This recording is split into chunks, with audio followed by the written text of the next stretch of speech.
Well, I'll comment very briefly on that because I actually, after the fact, I might say there was, well, that's not really fair. I am one of the people on an internal committee to review the design of the Foster site. So I have quite a bit of knowledge of that site, and I think we cannot judge it just yet because it is in process of being built. And I think the plan is to both have this external site, as Scott described it, with a little park. The grave sites will be protected and preserved, and we'll be able to see that in addition to the dream catcher. And there will be an internal small exhibit within the South Lawn building itself to talk some more about the Foster family. So I actually believe the university is doing an honest and serious job with that. President Castaneda appointed me to the task force for the Kathleen Foster project. One of our goals was to have some sort of memorial eventually erected. And I sat in a lot of university meetings and many community meetings, and that was something that everyone agreed on right off, is that there should be some sort of memorial. Like Scott, I'm not exactly thrilled with the current design for the memorial, but I'm very glad that there is a memorial, because something like this would not have happened 50 years ago. So I'm just glad that there is a memorial to Kathleen Foster, and we're still learning much more about her as we continue on the research.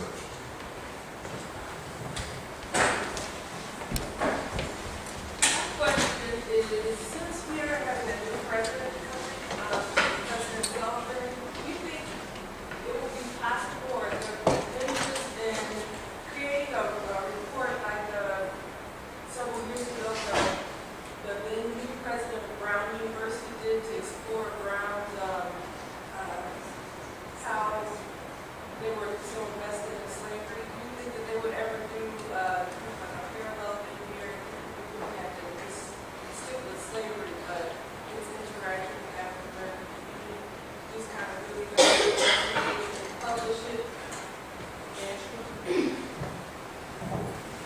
I was going to suggest that maybe a Shraga should respond to that. What is a Shraga?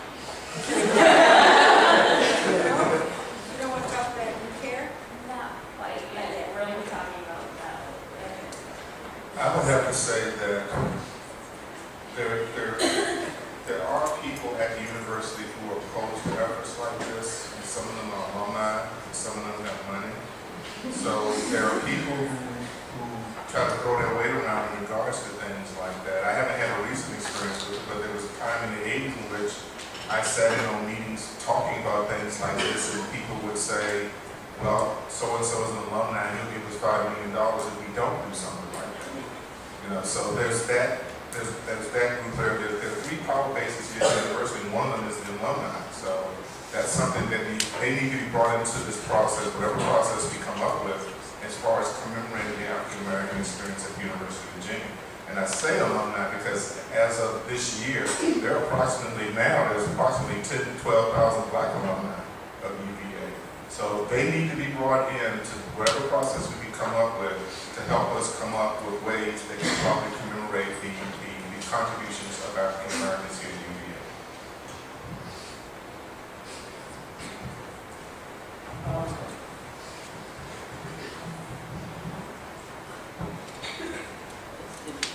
I don't know. I mean, it's hard to predict. I think a lot will depend on the new leadership and I think your efforts. You know, if you want to see something like that happen, there's enough student support and faculty support, something like that might happen. It's hard to know. I think that the UCARE effort is a good sign because that's grassroots. I think it's saying whether or not the university does anything, we're going to try to address this. And it's being addressed, I think, on many different levels. I think my emphasis and interest in that was largely through history. We're trying to document this history.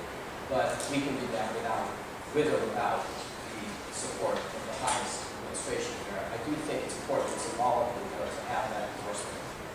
So I would not discard that effort. I just think we can move without it. So what brought this whole forum about our panel is, what brought about this whole event was the student initiative for a slavery memorial to be erected on grounds.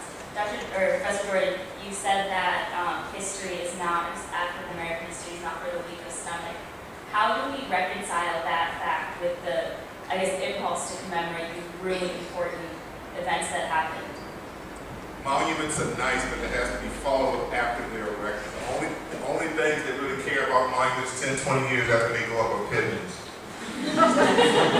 Now, one of the questions I've been grappling with is, how many slaves actually work at the University of Virginia? No one knows yet. But someone said, if you do know, how are you going to put all their names on a memorial? Well, in Washington, D.C., there's a memorial to Civil War soldiers. There were 186,000 black Civil War soldiers during the Civil War. So it can be done. But as I said, memorials are really nice to look at, but there has to be sincerity behind it. It has to be follow-up. And believe it or not, these students are the key to that. One of the things that I think my colleagues brought out this evening was, as far as the history of integration at the University of Virginia, it was students who were the catalysts for integration at UVA. They submitted polls and things saying, we want black people here, we think they deserve to be here. So this really needs to be more of a student-based effort. I don't think it's going to be good coming from faculty or administrators. It really is going to have to come from students like you. And I would just add, I think that memorials are also indicators of a larger process. I keep thinking about Toni Morrison, how she talks about why she wrote the novel Beloved. And she said that because there was no memorial that she could go and sit at, or think about, and consider slavery, the novel had to stand as that kind of memorial. And so I think that memorials, although pigeons might be quite fond of them, that they also indicate an important process in remembering that can be passed down for future generations to attach their own meanings to. So I think having a memorial, having it be visible, having it be known that that we do have one, and develop a relationship and the culture of that relationship is also an important step. I am Karen Waters. I am a Black alumni. We're speaking about Black alumni, so I just wanted to weigh in a little bit. I'm also a historian and the director of the Quality Community Council. Our group is co-facilitating a course, co-teaching a course with Phyllis, Leffler, and Frank Dukes of UCARE on the university's history and on the community's history, looking at race. My question is, all three of you spoke about the legacy of people who work, who labor at this institution, but are not documented or recognized by the institution as employees. I wonder if you would talk about that continuing legacy, how it plays out then and now, and what prospects you see for change.